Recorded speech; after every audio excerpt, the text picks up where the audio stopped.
यह रस किसी भाव दशा की चरम सीमा या परिणति होता है।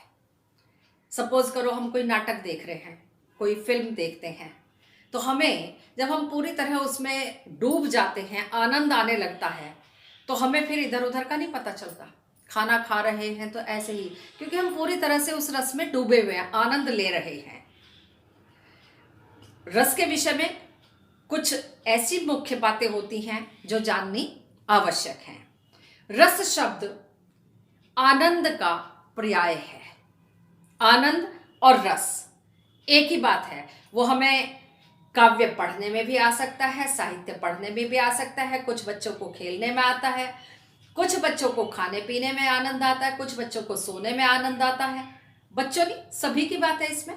हम सभी को अपनी अपनी रुचि के अनुसार जो जिस कार्य में हमारी रुचि होती है उसी कार्य में हमें आनंद आता है। और एक विशेष बात है कि कोई भी कार्य जब हम अपनी रुचि के अनुसार पूरा आनंद लेते हुए करते हैं तो उस कार्य में हमें कभी असफलता नहीं मिलती। ये जीवन का मंत्र भी है। वो चाहे कोई घरेलू काम हो, चाहे हमारी पढ़ाई का काम हो, या अन्य कोई भी काम, जब हम पूरी तन्मयता के साथ, लगन के साथ, आनंद के साथ कार्य को करते हैं तो उस कार्य में कभी असफलता की गुंजाइश होती ही नहीं।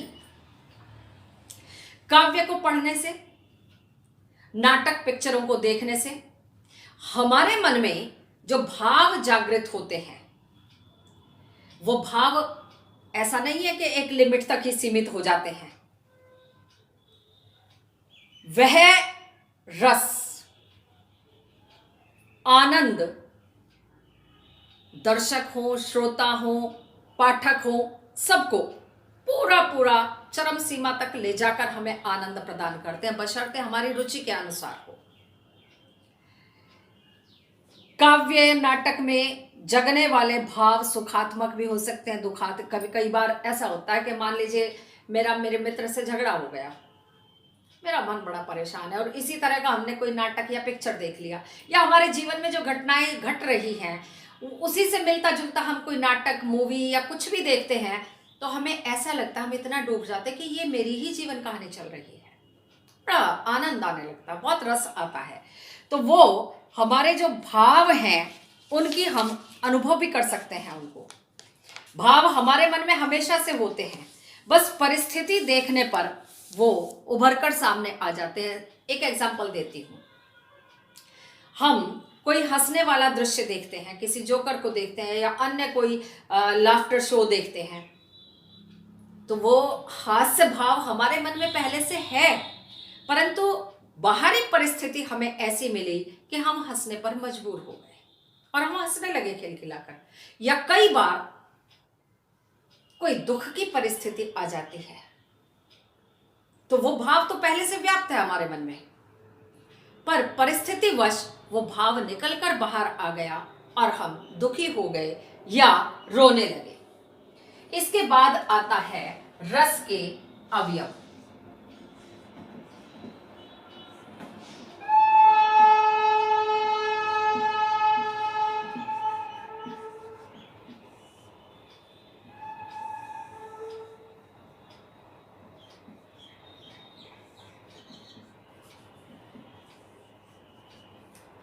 रस के 4 अवयव होते हैं।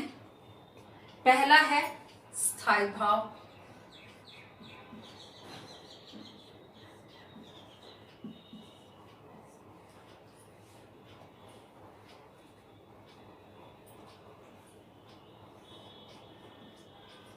दूसरा होता है विभाव। विभाव के फिर 2 प्रकार होते हैं, आलंबन और उद्दीपन।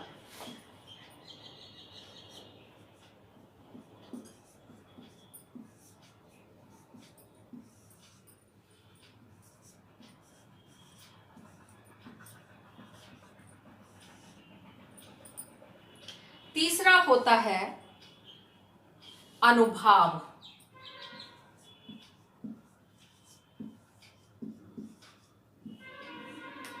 और अंतिम होता है संचारी भाव।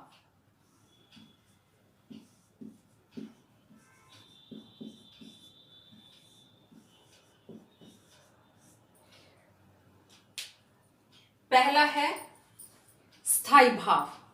स्थायी भाव उन भावों के लिए कहा गया है जो भाव हमेशा से हमारे मन में व्याप्त रहते हैं, हमेशा के लिए होते हैं, परिस्थितिवश वो बाहर आ जाते हैं। जैसे दो उदाहरण मैंने आपको दिए हैं।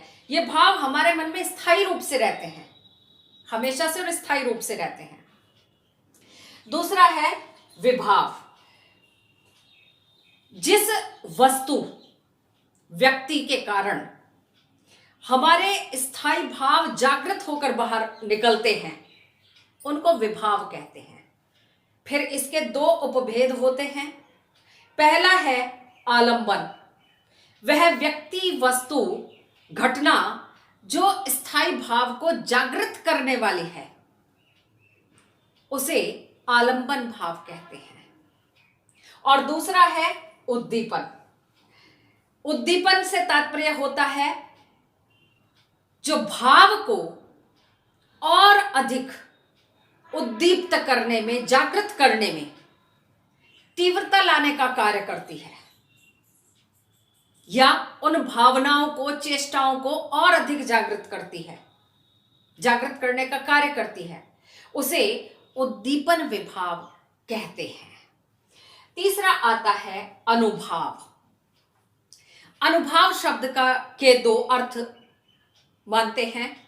पहला अर्थ है स्थायी भाव के जागृत होने के बाद जो शारीरिक और मानसिक हमारी चेष्टाएं होती हैं, जिनके कारण से छोटे छोटे भाव हमारे मन में जागृत होते हैं, वे अनुभाव कहलाते हैं। दूसरा इसका अर्थ है हमारे जेस्चर्स, हमारी भाव भंगिमाएं। वो भाव जागृत होने के कारण जो हमारे चेहरे पर भाव आए, हमारे शरीर में उन भावों का दिखाई देना, ये भी अनुभाव के अंतर्गत ही आता है। और अंतिम है संचारी भाव। इसको व्यभिचारी भाव भी कहा जाता है। कोई भी भाव, अच्छा बुरा, सकारात्मक नकारात्मक, जब हमारे मन में जागृत होता है तो वो अकेला नहीं होता है। बड़े कहना चाहिए कि कई बार सुख दुख, या दुखी हुए तो साथ में रोना भी आ गया, या छोटी छोटी, आप एक बात देखिए कि समुद्र में एक लहर आती है, पूरे को तरंगित कर जाती है। ठीक ऐसे ही हमारे मन में, चाहे वो हंसी का भाव है, चाहे दुख का भाव है, रोने का, यदि एक बार एक भाव आता है तो निश्चय ही हमारे पूरे शरीर को वो तरंगित कर जाता है, यानी उस भाव का संचरण कर जाता है। इसलिए इसको संचारी भाव कहते हैं। इसके बाद नेक्स्ट आता है रस के स्थायी भाव।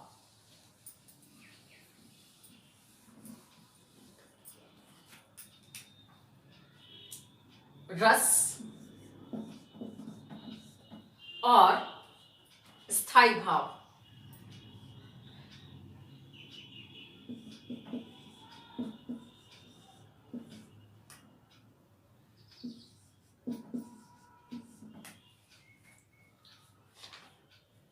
पहला रस है श्रृंगार रस।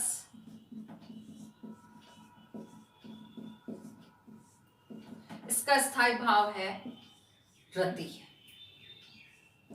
दूसरे नंबर पर हम ले लेते हैं हास्य, और इसका स्थायी भाव है हास।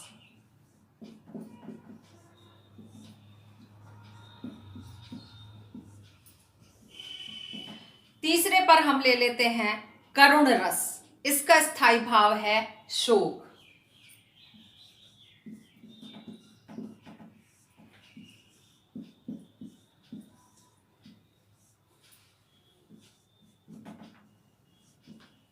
चौथे नंबर पर लेते हैं रौद्र, और रौद्र का स्थायी भाव है क्रोध।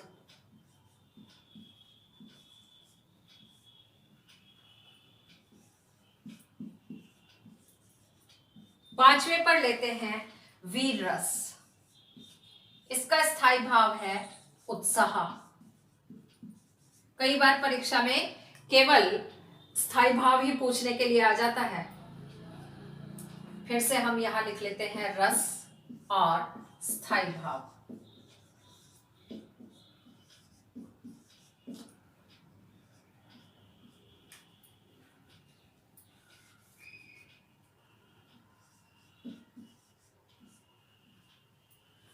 छठे नंबर पर आ जाता है हमारा भयानक रस, जिसका स्थायी भाव है भय। सातवें नंबर पर आ जाता है विभत्स। इसका जुगुप्सा या घृणा। जुगुप्सा अक्सर याद नहीं रहता तो इसलिए घृणा भी करवा देती हूं मैं। आठवें नंबर पर आ जाता है आपका अद्भुत रस।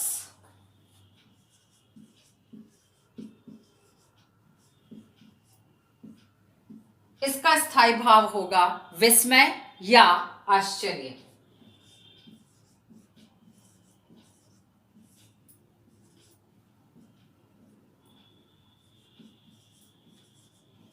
अंतिम है शांत रस।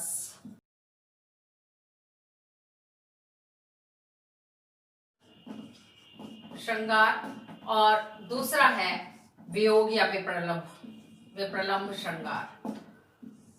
अब बहुत शॉर्ट में मैं आपको स्पष्ट कर देती हूं कि श्रृंगार रस का स्थायी भाव रति होता है और इसमें नायक और नायिका का प्रेम होता है। इसी के साथ साथ मैं आपको स्पष्ट कर देना चाहती हूं, यदि यही प्रेम माता का पुत्र के प्रति है तो वहां वात्सल्य रस होगा, और यदि वही प्रेम ईश्वर के प्रति प्रकट किया गया है तो वहां भक्ति रस होगा। 9 मैंने लिखवाए हैं, 2 की मैंने व्याख्या आपको कर दी है। श्रृंगार रस के 2 भेद है। संयोग श्रृंगार यानी जब नायक और नायिका का मिलन प्रदर्शित किया जाता है, प्रकट किया जाता है, वहां संयोग श्रृंगार होता है, और जहां दोनों के बिछड़ने का वर्णन किया जाता है वहां वियोग श्रृंगार रस होता है। दूसरा आता है हास्य रस। हास्य रस में जब किसी नाटक या किसी दृश्य को देखकर हास्य की स्थिति उत्पन्न होती है काव्य को पढ़कर, तो वहां हास्य रस होता है। इसका एग्जाम्पल मैं आपको दे देती हूं।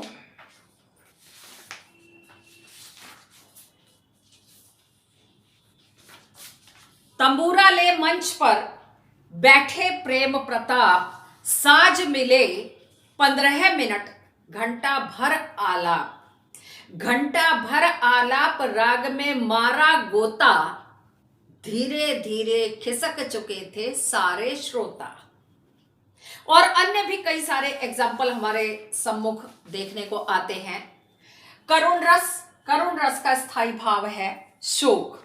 ये मन में दुख के भाव जागृत करने वाला है।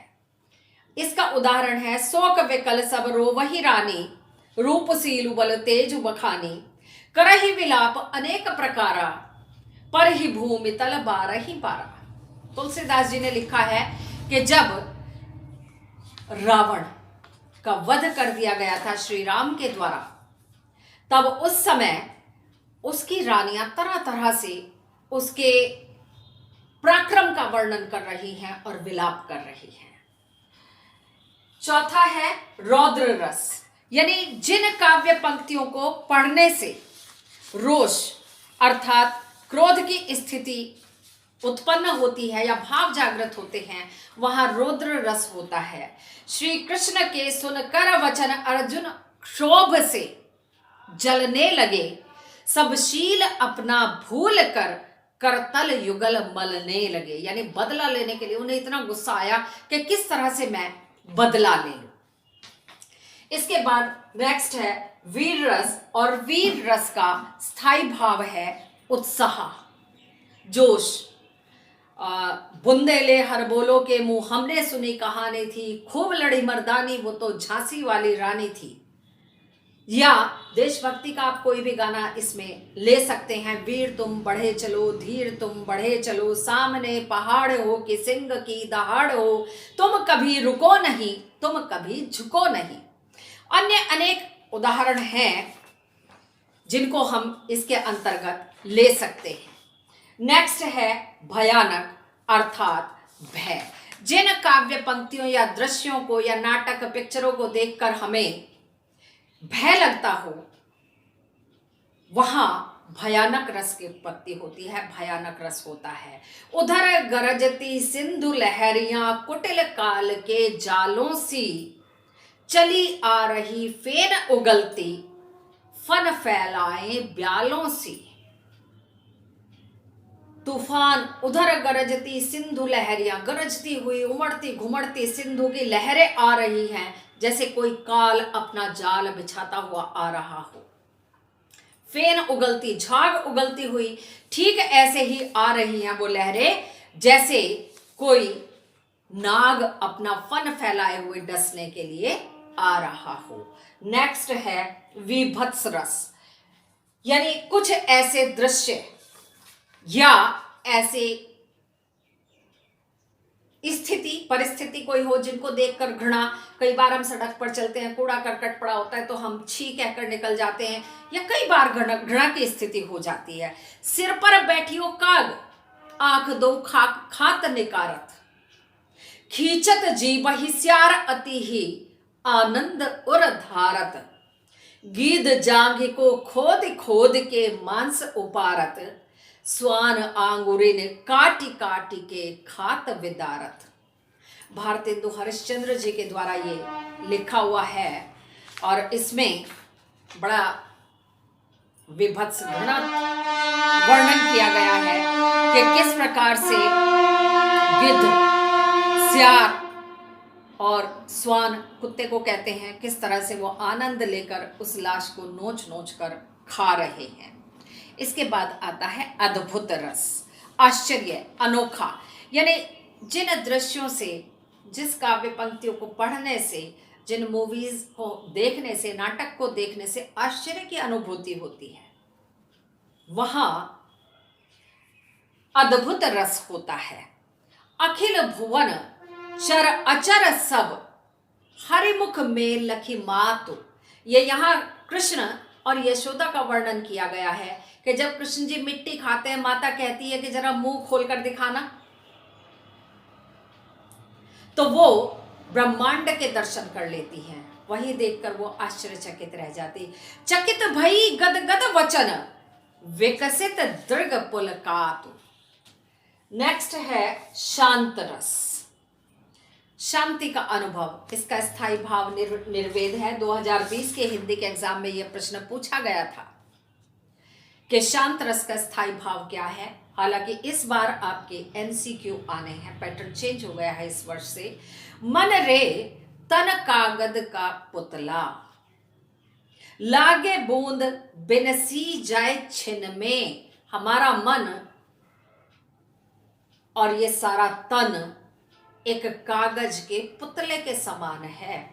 एक बूंद लगी, जैसे कागज गल जाता है, ठीक वैसे ये शरीर भी नष्ट हो जाता है। प्राण है तब तक आवाज आ रही है, और ये प्राण वापस नहीं गया, निष्प्राण हो गए।